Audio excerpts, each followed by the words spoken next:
Hello, and thank you for joining us for the chat today. So Helen, Gary and I are kicking off series 2 of what you've been looking for. We thought it'd be good to have a bit of exploration around the theme of lockdown living. So potentially looking at this magnified idea of uncertainty that we seem to be living in at the moment. And then whether a disrupted now says anything about the future, and maybe also touching upon an experience of illness while sitting in the heart of well-being. So lots to discuss. Yes, indeed. It's a bit weird, isn't it, being like, should we just say that? Yeah, it's surreal. It's surreal, though. We haven't actually, I don't know if anybody's watching yet. We should say, oh, there's three people watching. Good. Cool. That's three. Maybe it's just us three. We're looping back on ourselves. So it's probably a live experiment of like a mini version of what's going on. Like we've never done this before. We've not practiced it. No. Straight in at the deep end, into uncertainty, find a way to make mistakes.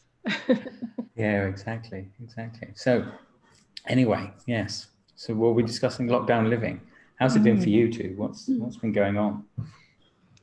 I reckon we should save Natalie's big experience till last. On a cliffhanger of what it's been like. So, mine's been first week was horrendous. Fair to say. Yeah, really dropped into it. So I came into this. I previously had this conversation actually with my coach, that one of my biggest beliefs was that I couldn't homeschool my kids. And I knew this because they often said to me, oh, why do we have to go to school? Why can't we just be here? You're working here more, you can just teach us and it'll all be fine. And so I'd always said, no, definitely not. I'm not homeschooling you. It's not an option. Definitely no, so fixed. And then, yeah, brilliant coronavirus and isolation experience means that, as for so many people I've been talking to recently, so many of my clients, boom, bring that false belief into stark review. And so, yeah, guess what, Helen? You are homeschooling your kids. Just to really test the untruth of that belief. So first week, it really looked like my belief was true. I cannot do this. This is impossible. It's horrendous. I can't do my job. There was just frustration all over the place. And the school obviously wasn't, well, I say obviously, some schools I've heard were very well set up. Our school didn't seem particularly well set up. I think they were all running around like headless chickens trying to figure it out as much as we were. So essentially 2 stressed or disengaged kids pretty much the whole week while managing client work and other stuff, and getting frustrated with a husband who seemed to just be able to disappear and do his work while I was doing everything else, and feeding people extra food. Like, yeah, God, cooking 3 meals every day ish, not breakfast. So yeah, it was pretty horrendous. Yeah, it's almost like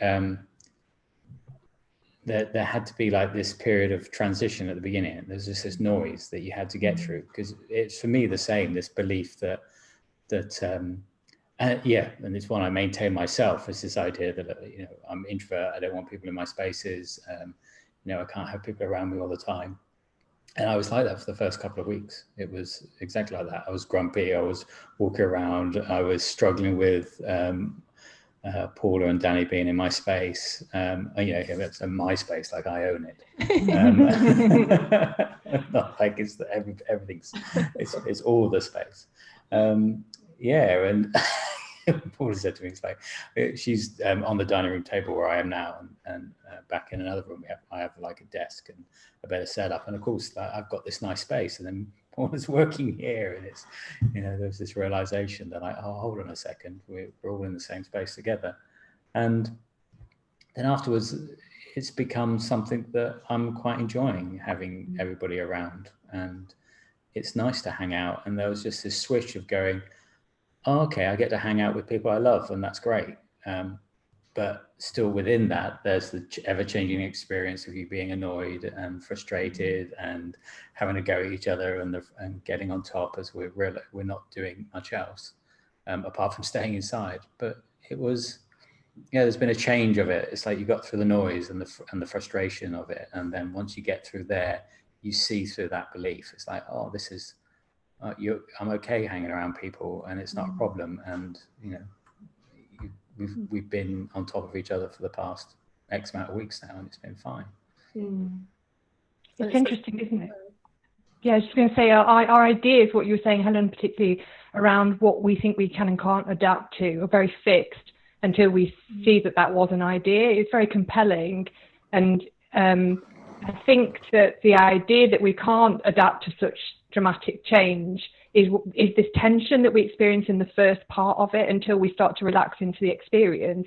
And then you have heard people almost being a little bit guilty, saying, I'm actually quite enjoying this, against this backdrop of a lot of like tragic stuff happening, and and there's a weird thing there that sometimes we're not actually exposed to that outer reality that's playing out as well.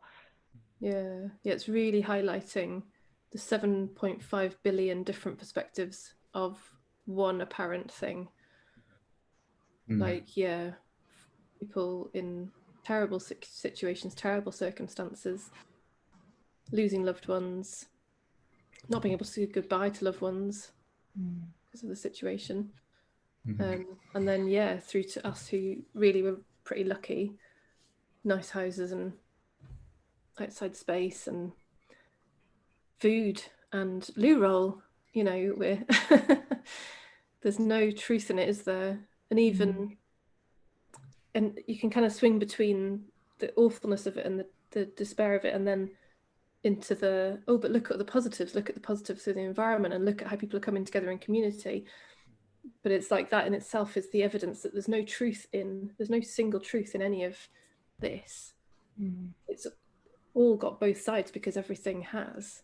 Can't not. And we can often project our own insecurities onto others. I've talked to a number of people about their children. I had one client who was really worrying about the well-being of their children, saying they need structure in their day, they need to be doing X, Y, Z in order to be okay. And we got a bit closer to that and decided, maybe that's your idea about what you need in order to feel okay, that you're now imposing on somebody else. And it was really interesting to be having lunch with my own children as a family. It was really lovely to eat outside in the sunshine together, for my son to say, it feels like a holiday, mummy. It's like, isn't that lovely that without this idea of this stuff is going on that's full on, there can be joy in that moment too. Yeah, it's really all available, isn't it? So how about though your respective children and partners, how have they adapted to it? What have you seen them go through at the same time? My kids have probably kind of mirrored me, which they tend to, funnily enough, created from my experience. But I think we all find that first week hard, and then I've just gradually, after that was holidays, so it was much easier because I then didn't have to think, responsible, like you saying, Natalie, there about apparently I've got a job to do for their education, which apparently layered on extra thinking about, I should, what good looks like for homeschooling. So when it was the holidays, it was much easier because apart from me managing my diary a bit to make sure I had some time with them, and they weren't on screens all the time, it was much more fluid and just play some games and go outside for a bit and go for a cycle. But this week back at school, it's been a lot better. I think the kids have settled a lot. I've settled a lot, so big surprise. And generally much more in the flow of it, and just I think they've seen my husband and I working, so it's kind of like they've seen right, that's what you do. You go and sit at your desk and you do some work, and then you come and have a break, and then you go do some more work. So they're kind of, I think there's a little bit of them just watching that and seeing that they can do that too. I think my husband's just been on his own little plane through it all. Just, sailing along. And there's quite blurred boundaries because we're all together, and I've had some thinking around what's appropriate, what's correct. Like when I'm doing a call like this, what if my children come in? And I have like thinking around that's not appropriate, and oh my God, they'll have to get out. but then being reminded that that's okay, because we're all kind of in this together, and it's actually really nice for us to loosen those boundaries around professionalism, whatever that looks like, you know.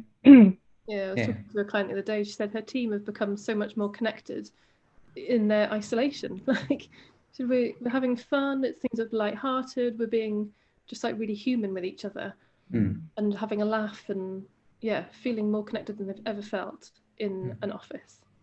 I think that's, Paula's echoed that a little bit as well, that I mean, she started a new job, so she completely started a completely new company, and so you don't have that kind of walking into an office and starting in an office and getting to meet everybody and having the kind of water cooler moments and none of that. But it seems that, you know, last night I was sat here working and she was still on a call and laughing away. It was like they had a little virtual drinks. You know, so it probably, you know, would be a better experience for her starting that way when it would have been another way. It's just like, you know, a completely different way of starting a company. Everybody else starts in one way and you started in this way where you're in a lockdown and you're not having like contact. But that thing about connecting more, you've connected more with people. I felt I've connected more with people, that I talk to some people a little bit more, talk to my my daughter and my mother more during the week than I did during the past, once I got through the initial kind of frustration of it all. Also with friends and stuff across the road, see them more than we normally do. So they're just across the road. We're always kind of chatting to them. And every night on when we had the clapping here in Brussels, that was interesting, wasn't it, to watch that wave, where there's all this enthusiasm at the beginning.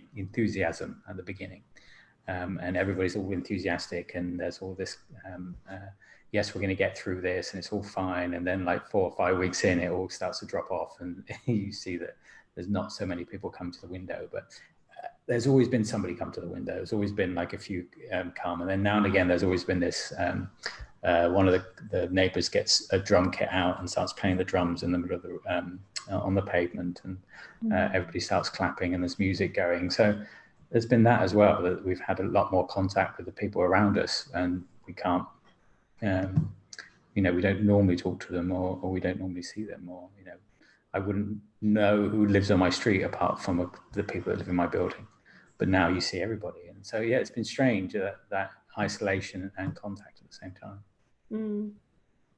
And I really hearing that, or that the fact that there's different, which the intellect, the mind would label as wrong, if something's different from how it's been before. But how, different is just different. Yeah, exactly. Yeah, which is kind of what we've all eventually got to. Just like you said, now with that turmoil at the start, where that intellect's literally flailing around, isn't it, going, oh my God, what's right, what's wrong? I've lost my rule book. How do I live now? How do I survive without that? And then you realize you didn't need it in the first place. Yeah. And that actually, this mantra everybody has about it, it's just so uncertain. These times are really uncertain. It's never been certain, you know. It just looked like it was because our intellect was convincing us that if we had a structured day, then we could predict some kind of normality. Well, no, anything can happen, can't it? It's just really up close right now. Yeah, that's the interesting thing about the whole thing, isn't it? Is that it just brings that level of uncertainty and anxiety that always exists to the surface for a lot of people. And even here as well, it happened. So here it brought it all up, and you would think that, you know, that because you have this understanding, you live from this understanding, and people see that there is a change in the way that you show up a little bit differently. There's a lot more peace and less stress around living from this understanding.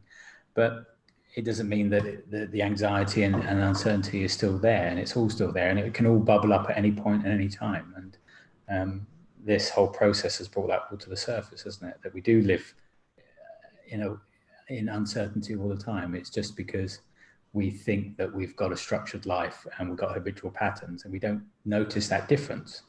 We don't notice that there's uncertainty at every point of our day, on every moment of our day, in every moment of life. There's always that uncertainty has always existed. And when you strip everything away and you bring that up to the top, then that's where we saw a lot of kind of panicking around it. But it's also just the language use, isn't it, that brings that to, the language and thinking around it. Because you see it all the time in the media, like, oh, we live in uncertain times and extraordinary times. It's like, well, how's this time been any different from any other time? It's never changed throughout the whole of history. Whether it was in a forest trying to avoid saber-toothed tigers to now living in a modern city, it's always been exactly the same. Nothing's changed. That's been the one constant that's always been here, is that uncertainty that we live in.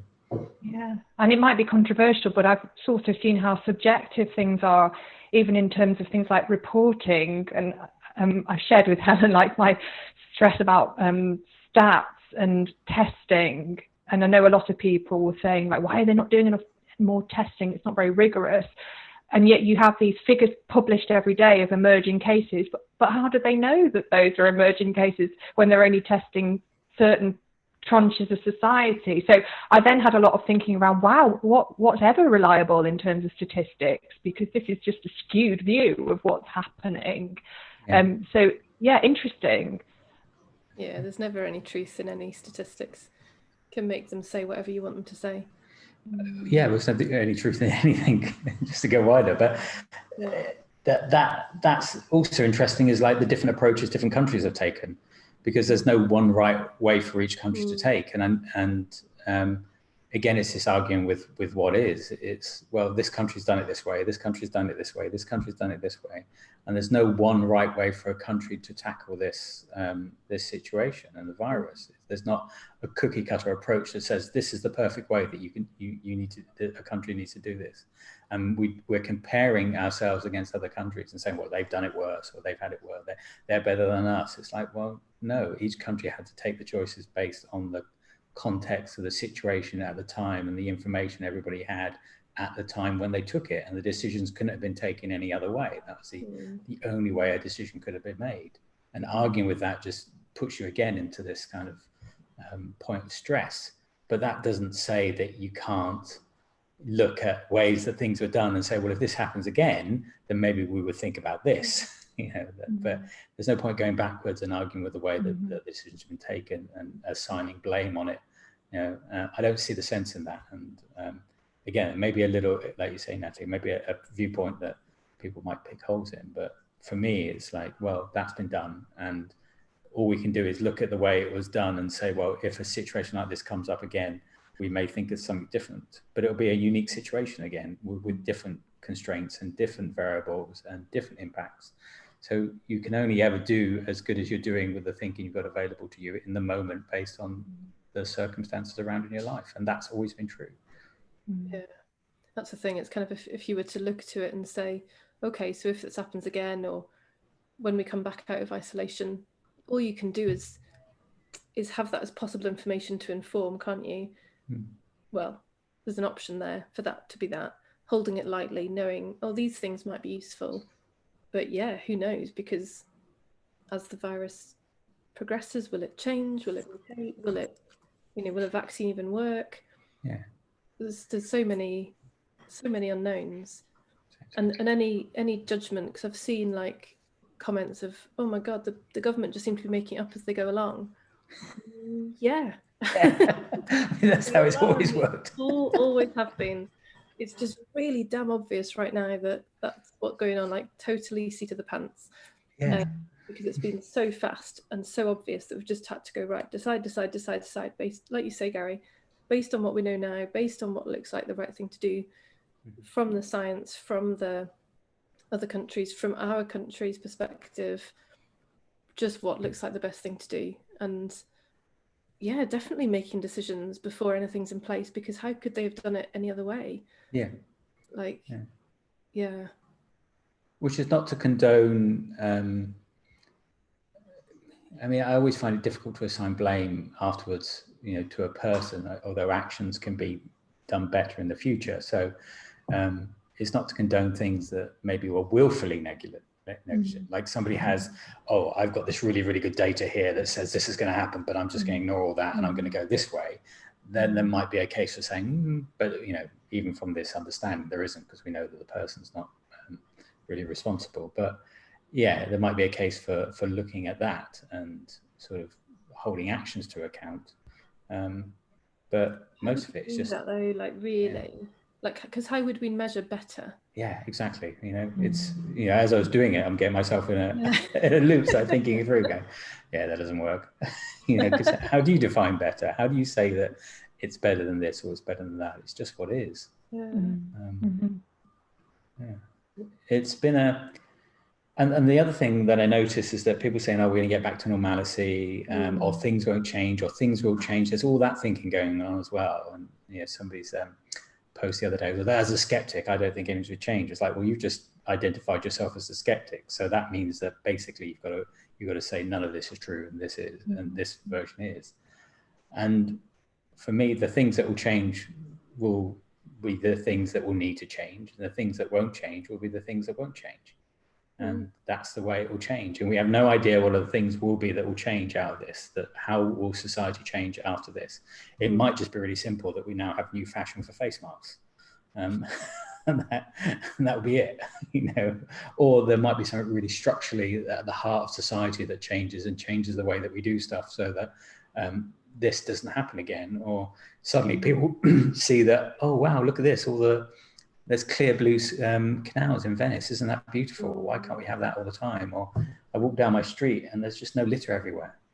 It's completely clean. And, maybe that comes out of it and people see there's a different way to live. And there might be a different way for me to spend my time, because this has brought up all the uncertainty about it. And I might want to live in a different way. And I think the change will come at an individual level for every person. Yeah. And out of that, there'll be some form of collective change that you can see, or concept that you'll see change society. And you have no idea what that's going to be.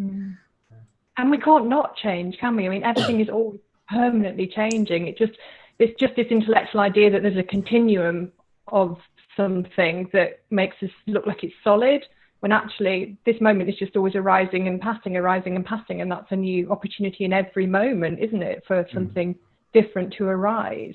Yeah. So tell us about your experience, Natalie, because it's we've had that consistent experience, the three of us, between the initial turmoil and then settling, but you've also had I mean, I guess for me it's been slightly challenging in terms of an experience of viral symptoms. I never was tested, but it looked to me like it was coronavirus, because I had so many symptoms over a period of 2 to 3 weeks. I'm still slightly symptomatic now, and it took me into a different state of mind, which was very much around the illness being front and center in my reality, and then a bit of conflict around, oh, but I'm a coach, and this is, I know this understanding. Should this even be happening to me?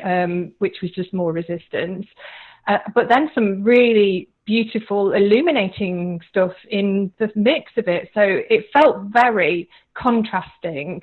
So the onset of it was the end of March, and I started with fatigue, which was the first obvious thing, and then a number of other things.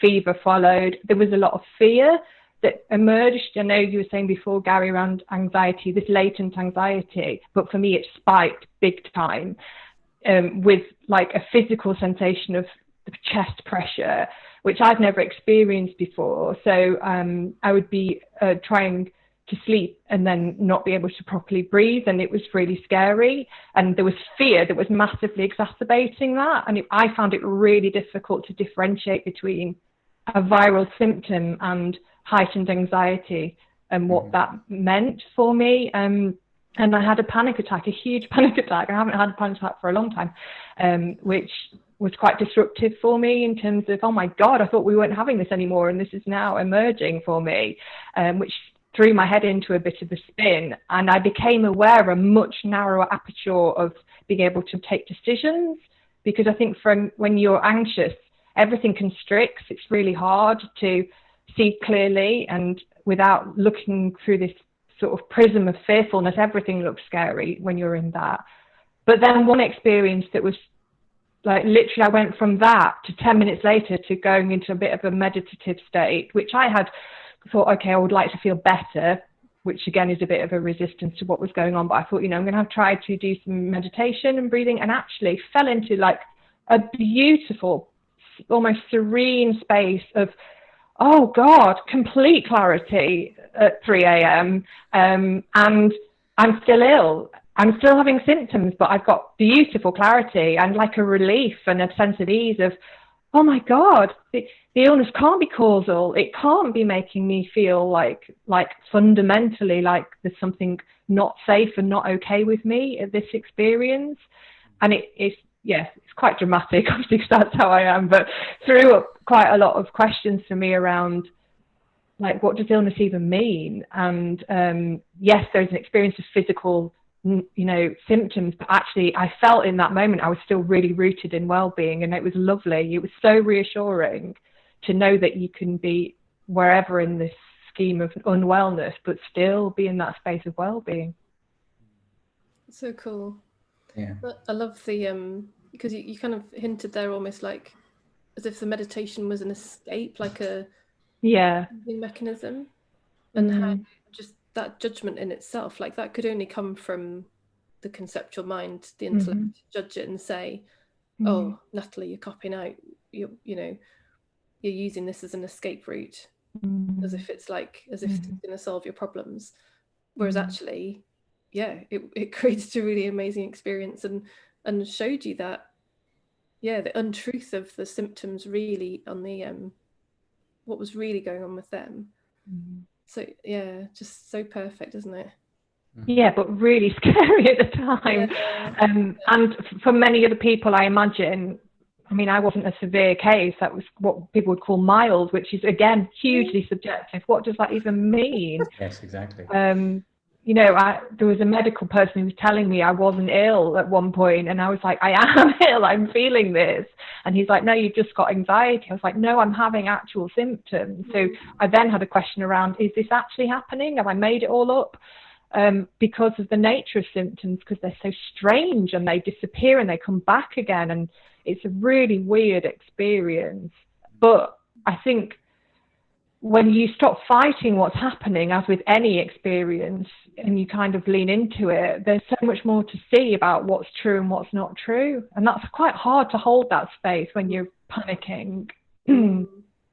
Yeah, we've been taught for so long, haven't we, to run away from that and to fear it and go in the opposite direction. Yeah, and yet we have to be really careful in these conversations that it can look like denial, it can look like bypassing what is going on. And I think sometimes if I talk from this space, I posted something yesterday about well-being being inherent, and it causes controversy. People get offended by it because they're like, yeah, but what about all the people that are going through this horrific illness and stuff? And I get that you have to be compassionate and sensitive around the way that you're talking about this, because it's not to deny a reality that's happening. It's just to be curious, if you can, about what's the truth of that experience and what does that actually say about you, Yeah, it's the juxtaposition, if that's the right phrase, between people identifying with the body and the experience and not seeing the truth of who they are as entity. Not really the right word, but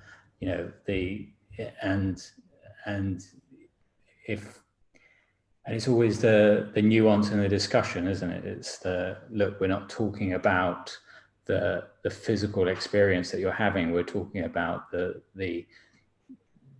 space in which you have the experience, and that's who you really are. And it's from that space of that you see that, okay, I'm okay, everything's all right. That yes, there is an experience happening, but that experience isn't me, and it's the unidentification with the experience that we're talking about. But that doesn't take away from the fact that people, and including us here, have experiences that can be very fear-inducing, like you said, Natalie. There's a fear-inducing experience there, and at times where you're going, I can't breathe. I've never had that kind of experience, of not being able to breathe.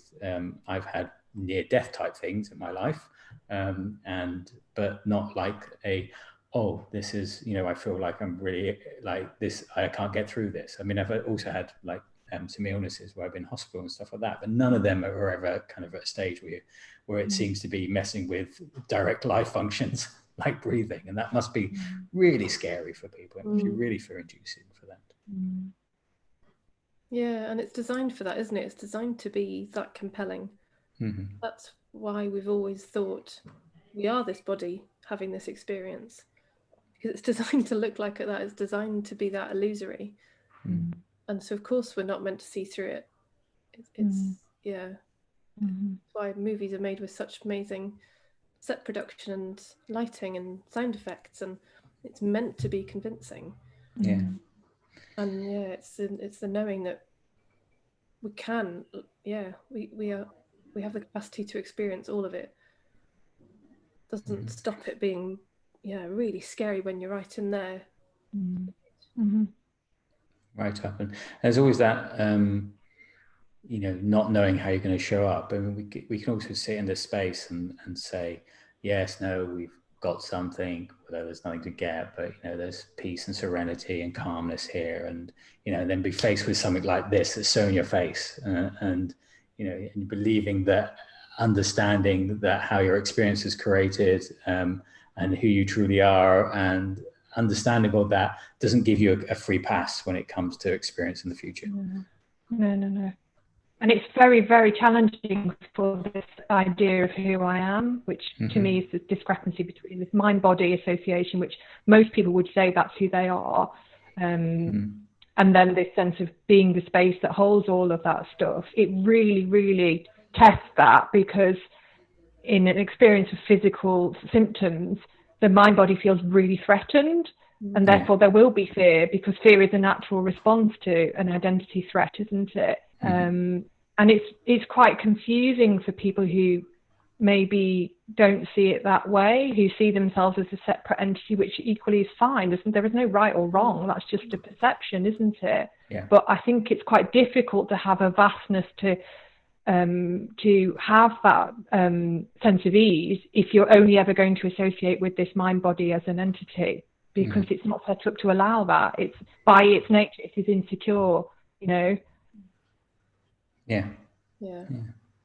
It's like there's the story of the John Smith playing King Lear, and when John Smith starts to identify with the character of King Lear, then he goes home imagining that he's got all these problems with his family and his relationships, and it's essentially what we've been doing all our lives. We never knew that we were playing a role. What does it look like now, Natalie, kind of coming out the other side of it a bit? I know you're still... I mean, it's really...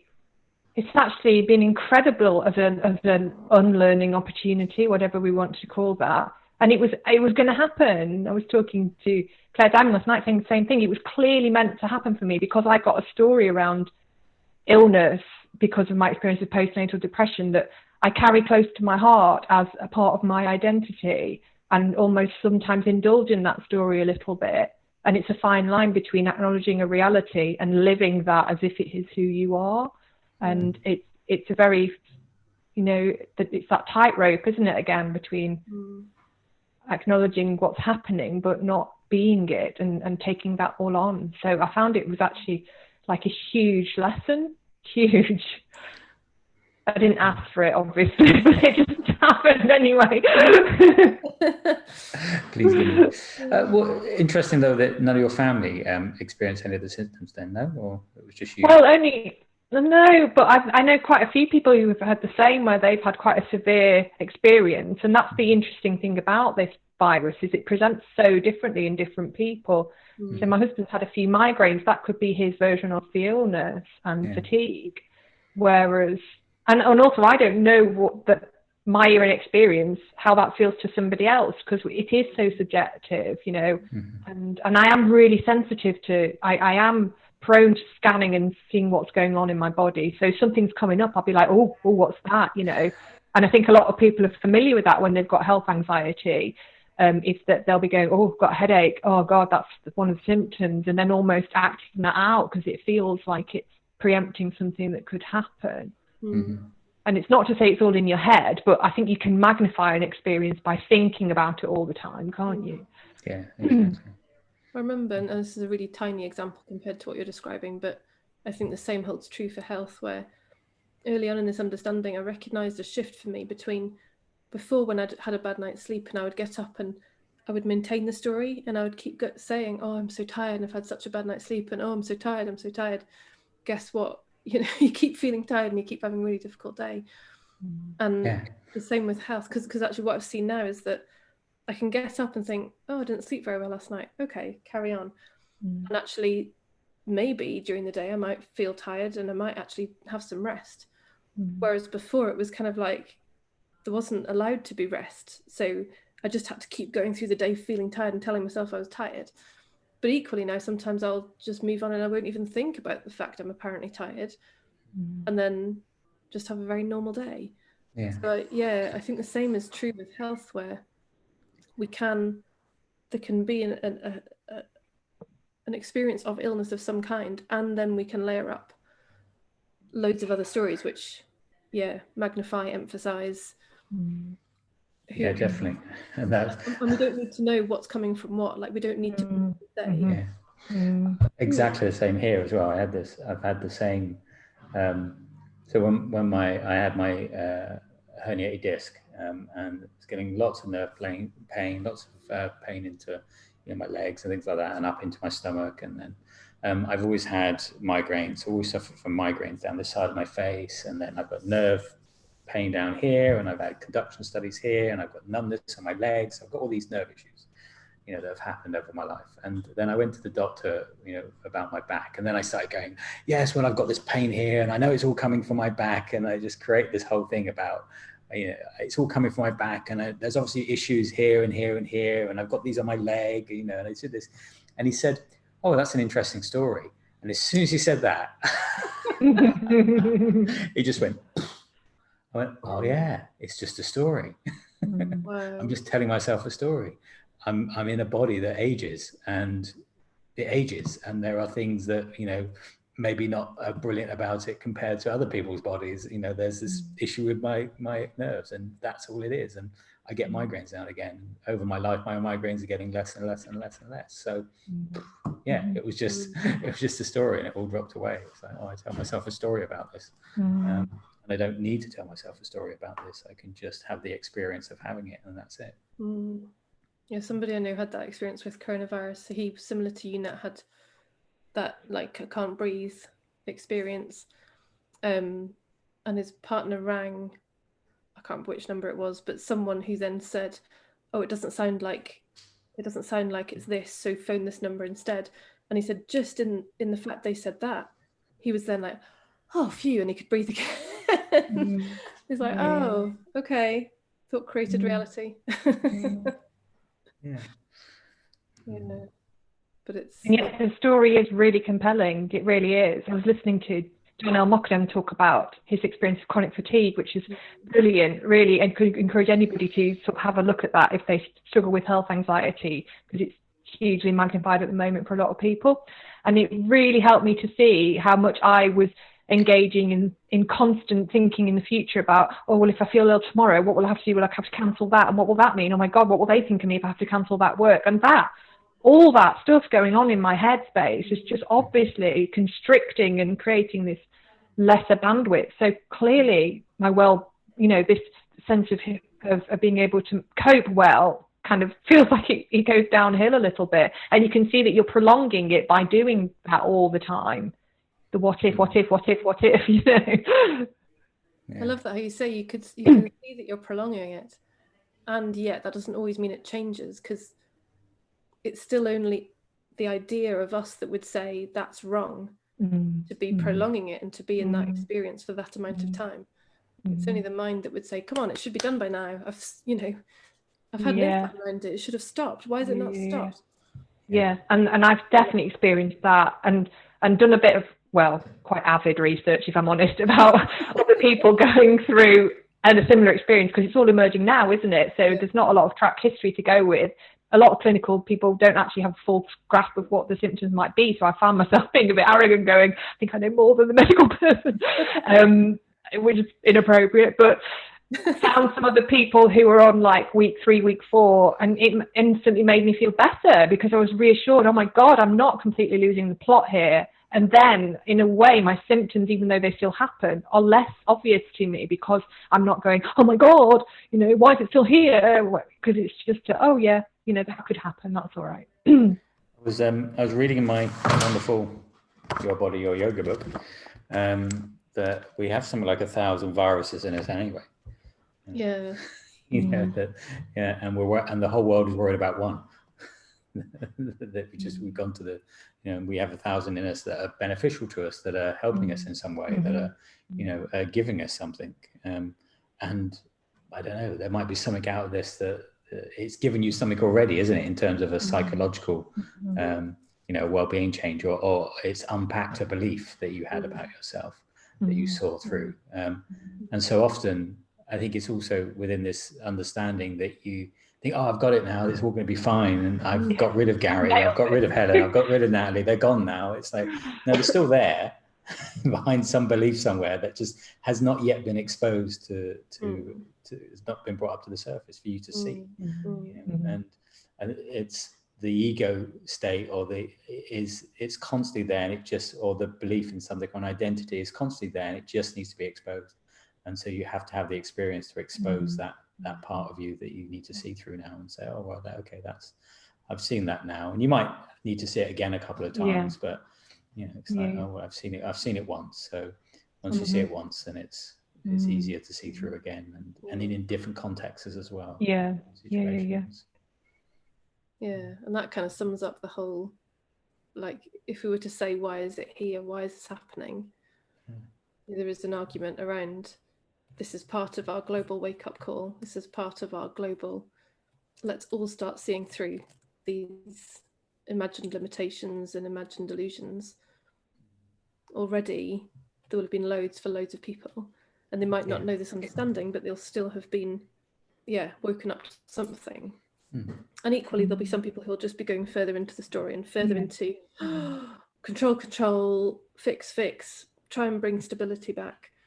But it's really, like you said, Nat, around sitting and being with that experience of the symptoms. It's the same kind of thing, isn't it? Being able to be still with whatever experience you're in, and just being open and curious with it, and some space around it, so that if there's something fresh to see, if there's a fresh way of, I don't know, relating to yourself, to the world, this is an amazing opportunity for that. Yeah, and we're also conditioned to like be so resistant to discomfort, aren't we? That if anything's vaguely uncomfortable, we resist it. We try and seek something else. We find a better experience, and actually, that discomfort can't hurt you. You know, it can feel like it's overwhelming, but it can't actually overwhelm you, because your space that you are can contain anything. So how cool is that? It contains everything. Yeah, exactly. I mean, there's nothing beyond it. It's like the whole of it. You are the whole of it. It's not just it's everything. You know, absolutely everything. As far as the eye and mind can conceptualize, and the mind can't conceptualize how big it is anyway, because it's you know, it's too big. And we keep it's huge, and it's everywhere. And although that doesn't mean that when you're in the depth of the experience, it doesn't feel like it's this big. It's like, oh, I'm back down to this size again. Okay. I used a metaphor with a client this morning about so her own roller coaster, director of a business which is in challenging situation given its retail, and saying how the roller coaster of life is the experience right now, going from, oh, look at these good things that are coming from it, to, oh my God, look at these problems that are coming from it. And I was saying, well, consider that you're the member of staff in the booth on the ground watching the roller coaster. You're not in the car, you're not the car, you're just seeing the whole thing going up and down. You're not in there. That's kind of what we're designed for, isn't it? Yes. Like watching it and being in it, and between the two. Yes, it's like one foot in both camps, really. it's because you are in that kind of, the body's in it, the body's in the kind of reality in the space, and it's feeling it all, and it's a sense organ, and it's getting it, and then yet it's still contained within the space of you as well, and stepping, you know, it's always like, we're always constrained by language, aren't we? But stepping back suggests as an action, but it's the knowing of it, and yeah, the knowing is always there, even though sometimes when it feels like it's not.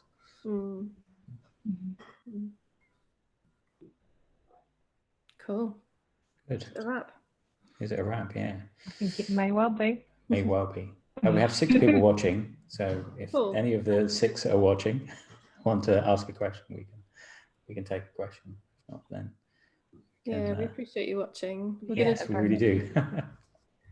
So we're going to experiment with this till we stop experimenting with it. We don't know how long that will be for, but for now the plan is to do this every Thursday at 1 GMT, live on the Thursday on YouTube, and come out tomorrow on the Friday on the podcast. So this that we've talked about today will be out there tomorrow on a podcast app near you. So do subscribe if you're not already, so you can get that alert when it comes out, or sign up on the website if you want to be on our newsletter, and then you can hear about when these episodes come out, or about when a live stream's happening, or equally on the 6th of May coming up, we've got a workshop about what's your purpose.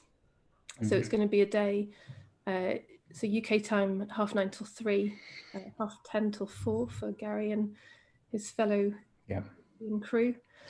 In the proper time zone. Different, not right or wrong. So it's going to be a day deep diving really into purpose, which is one of the favourite topics from the first series.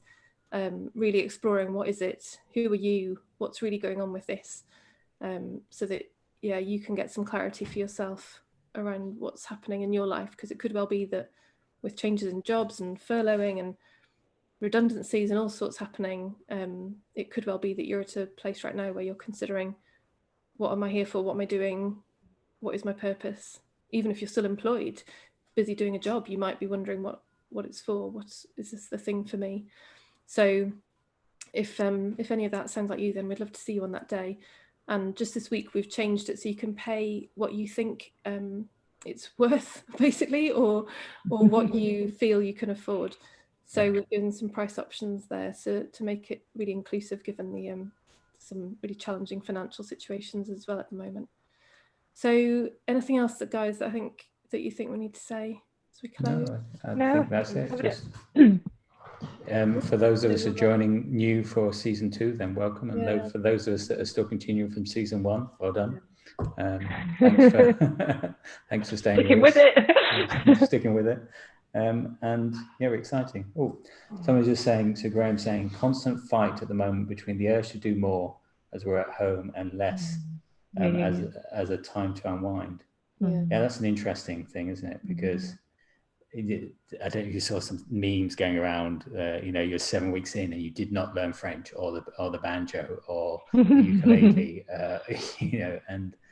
but what I found, and it's only just recently, is that more just relaxing and just allowing the flow to go and seeing what happens, and just whatever's coming up. But we have done a massive clean out and done the balcony and just doing that, but never really put ourselves under pressure of like, I'm gonna achieve this in lockdown. I think it could be nice if you've got a wish list of wouldn't it be nice if, but knowing that whether it happens or not doesn't matter. Exactly. Whatever occurs to you is what you're going to do and why. All your lockdown plans went out the window, didn't they, Nat? What's that, sorry? All your lockdown plans went out the window. Yeah, and I'm actually loving taking it easy. I'm normally quite active and want to go out a lot, but actually, you know what? I'm really happy just sitting in the garden and doing my thing. But that's been the whole interesting thing about it, isn't it? Is that at some level, and again, we're very privileged, and I recognize that, and I'm very grateful for my situation, and I know that other people are not in the same position as me, but that doesn't also mean that I can't enjoy the moment of having a slower pace of life. I don't need to feel guilty about that, because the thing that needs to feel guilty about it is just a construction anyway. So yeah, it's that ever-changing experience, and some of it is like, oh, part of this is nice, part of this there's a lot of beauty in just being able to live this way, and do we really have to go out to the shop all the time? Do we really have to do all this stuff? And it's slowed things down a little bit for a lot of people, I think. That's a good example, actually, that guilt thing of what you were saying, Nat, about this could sound like denial, and how it's so not. So it's entirely possible to be very okay in your experience and feel huge compassion for people who are in more challenging circumstances. And it doesn't need to be, oh, I should ignore my okayness and max out my guilt, because then what? How's that going to help anybody? How's that going to help people in difficult circumstances feel any better? Versus staying in the clarity of your own experience and in the flow of that, and then more likely you're going to have possibilities and ideas about, well, actually I could do this to help somebody, or even if it's just, doing something for your neighbour. It's all those small actions which will add up. Indeed. Yeah. Cool. Thanks for that, Graham. Yeah, thanks, Graham.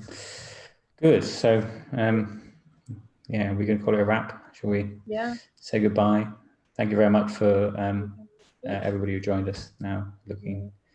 And yeah, we'll be here next week. Yeah. Thanks for listening on the podcast. See you next week. Bye-bye. Bye.